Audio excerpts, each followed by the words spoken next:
ಇವತ್ತು ಹುಡುಗರು ಹೇಳ್ಯಾವ ನೋಡಿ ಧಾರವಾಡದಾಗ ಯತ್ನಾಳಗೌಡನ ಅಂತ ಬೇಕ್ರಿ ವಿಧಾನಸಭೆ ಒಳಗೆ ಮಾತಾಡೋ ತೀವ್ರವಾಗಿ ಖಂಡಿಸುತ್ತೇನಂತ ಮಾತಾಡ್ತಾರ ವಿಧಾನಸಭೆದಾಗ ನಾನು ನೋಡ್ತಿರ್ತೀನಿ. ಒಮ್ಮೆ ಅಶೋಕಿಗೆ ಅಂದೆ ಗಟ್ಟೆಗೆರೆ ಮಾತಾಡೋ ಮಾರ ಉಗ್ರವಾಗಿ ಖಂಡಿಸುತ್ತೇನೆ ಅಂದ್ರೆ ಅಷ್ಟು ಸಿದ್ದರಾಮಯ್ಯ ಅವ ಡಿ.ಕೆ. ಶಿವಕುಮಾರ್ ವಿಜೇಂದ್ರ ಆಯಿಲ್ ತೆಗಿಲ್ಲ ತಗೋತಾನ ಡಿ.ಕೆ. ಇವ್ರತ್ತಾರ ನಿಮಗಂದಿಲ್ಲ ತಪ್ಪು ತಿಳ್ಕೋಬೇಡ್ರಿ. ಸನ್ಮಾನ್ಯ ಉಪಮುಖ್ಯಮಂತ್ರಿಗಳೇ ವ್ಯವಸ್ಥೆ ಕರ್ನಾಟಕದ ಬಗ್ಗೆ ನಾವು ಮಾತಾಡ್ಯಾರ ಮಕ್ಕಳೇ. ನಾ ಹೇಳ್ದ ಇಬ್ರು ನಾಟಕ ಕಂಪ್ನಿ ಬಿಡ್ರಿ, ಮಾತಾಡೋದ್ರ ನಾಟಕ ಮಾತಾಡ್ರಿ. ಇಲ್ಲಕಂದ್ರೆ ನಾನೇ ವಿರೋಧ ಪಕ್ಷ ನಾಯಕ ನನ್ನ ಕುರ್ಚಿಯಲ್ಲಿ ಮುಂದೆ ಹಾಕತ್ತೆ. ಆ ಅಶೋಕನ ಮಗಳ ನನಗೆ ಹಾಕ್ರಿ, ನಾನೇ ಅಟ್ಯಾಕ್ ಮಾಡ್ತೇನೆ. ಇವತ್ತು ಹುಡುಗರು ಹೇಳ್ಯಾವ ನೋಡಿ ಧಾರವಾಡದಾಗ ಯತ್ನಾಳಗೌಡನ ಅಂತ ಬೇಕ್ರಿ ವಿಧಾನಸಭೆ ಒಳಗೆ ಮಾತಾಡೋ ಹೇಳಲ್ಲ. ನನಗೂ ಬೇಕಾದಟ್ಟು ಒಳಗೆ ಹಾಕೋಬೇಕಂತ ಪ್ರಯತ್ನ ಮಾಡೋದು. ಮನೆ ಬಿಜಾಪುರಕ್ಕೆ ಬಂದಿದ್ರು ನಮ್ಮ ಸಿದ್ದರಾಮಯ್ಯನವ್ರು, ಅವ್ರಿಗೆ ಚಪ್ಪಾಳಿ ಕೂಗು ಯಾರು ಹೊಡಿಲಿಲ್ಲ. ಡಿ.ಕೆ. ಶಿವಕುಮಾರ್ ಹೊರತರು ಒಣಕಲ್ಲಿಲ್ಲ. ಅವ ಬರೀ ನನ್ನೇ ನೋಡ್ಲಕತ್ತ. ನೀ ಹಿಂಗ್ಯಾಕ ನೋಡ್ತಿ ನನ್ನ, ಮುಂದೇನ್ ಆಡೋದು, ನಾ ಹೆಂಗ ನೋಡಲಿ ನಿನ್ನ.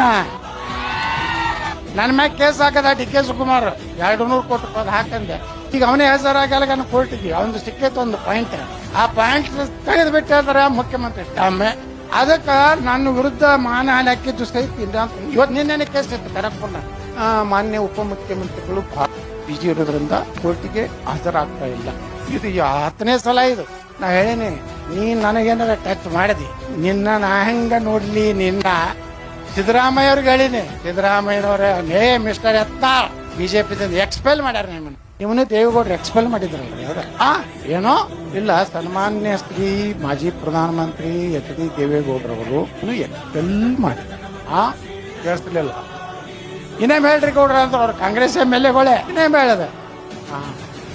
ಹೌದು ಅಂದ್ರೆ ಬಾಯಿ ಬಂದ್ ಮಾಡ್ಬೇಕಂತ ಬಂದ್ ಮಾಡ್ಬೇಕು. ನನಗೆ ಡಿ.ಕೆ. ಶಿವಕುಮಾರ್ ಎಲ್ಲರೂ ಸಿಗ್ತಾನೆ ನೋಡೇ ನೋಡ್ತಾನ. ಡಿ.ಕೆ. ಶಿವಕುಮಾರ್ ಕೂಡ ನಮ್ಮವರು ಒಳಗೆ ನೋಡ್ತಾರ. ಇವನೊಂದು ಮಣ್ಣು ಕೊಟ್ಟೇವು ಅಂದ್ರೆ ನಮ್ಮದೇ ಅಲ್ಲ, ಪೂಜೆ ತಂದೆ ಆದವಾಗ ಪೂಜೆ ಮಗ ಮತ್ತೆ ಲೂಟಿ. ಇವರು ಅವ್ರಿಗೆ ಅಡ್ಜಸ್ಟ್ಮೆಂಟ್. ಜಮೀರ್ ಅಹ್ಮದ್ ಖಾನ ಅವರು ಇವರು ಭಯ್ಯ ಅವನಿಗೆ 20 ಕೋಟಿ ರೂಪಾಯಿ ಕೊಡ್ತಾನೆ ಶಿಕಾರಿಪುರಕ್ಕೆ, ನನಗಿದ್ರೆ ಕೊಡೋದಿಲ್ಲ. ಯತ್ನಾಳ್ ಸಾಹೇಬ್ರೆ ನೀವು ಸಾಹೇಬ್ರ ಬಗ್ಗೆ ಮಾತಾಡ್ತೀರಿ, ನಿಮ್ಗೆ ಯಾಕೆ ಕೊಡಬೇಕು ಅಂತಾರ. ಸರ್ಕಾರ ರೊಕ್ಕ ಐತಿ, ನಿಮ್ಮ ಅಪ್ಪನ ರೊಕ್ಕ ಐತಿ. ನನ್ನ ಕೂಡ ಕೊಟ್ಟ, ಮೊನ್ನೆ ನನಗೂ 20 ಕೋಟಿ ಕೊಟ್ಟ, ಬಿಡ್ಲಿಲ್ಲ. ಕೊಡು ಮಗಳ ನೀ ಕೊಡು, ನಿಂದೇನು ಹಚ್ಚಿರಿ. ಏನು ಪಾಕಿಸ್ತಾನ ರೊಕ್ಕ ದುಬೈ ರೊಕ್ಕ ಇದು. ಅದಕ್ಕೆ ಒಳ್ಳೆ ಕಾಲ ಬರ್ತದೆ, ಏನೋ ಅಂಜಬೇಡ್ರಿ. ಈಗ ಎಷ್ಟು ಕೇಸ್ ಹಾಕ್ತಾರ, ಎಷ್ಟು ಬಡಿತಾರ, ಪಡಿಸೋರಿ. 28 ತನ ಪಡಿಸೋರಿ. 28 ನಂತರ ಕರ್ನಾಟಕದಾಗ ಯಾರು ಪಡೆದಿರ್ತಾರಲ್ಲ ಅವರೇ ಬಂದು ನಿಮ್ಗೆ ಸನ್ಮಾನ ಮಾಡೋ ಕೆಲಸ ಮಾಡ್ತೀನಿ ಅಂತ ತಿಳ್ಕೊಂಡು ನಾನು 2 ಮಾತು ಮುಗಿಸ್ತೀನಿ. ಜೈ ಹಿಂದ್, ಜೈ ಕರ್ನಾಟಕ, ಬೋಲೋ ಭಾರತ್ ಮಾತಾ ಕಿ.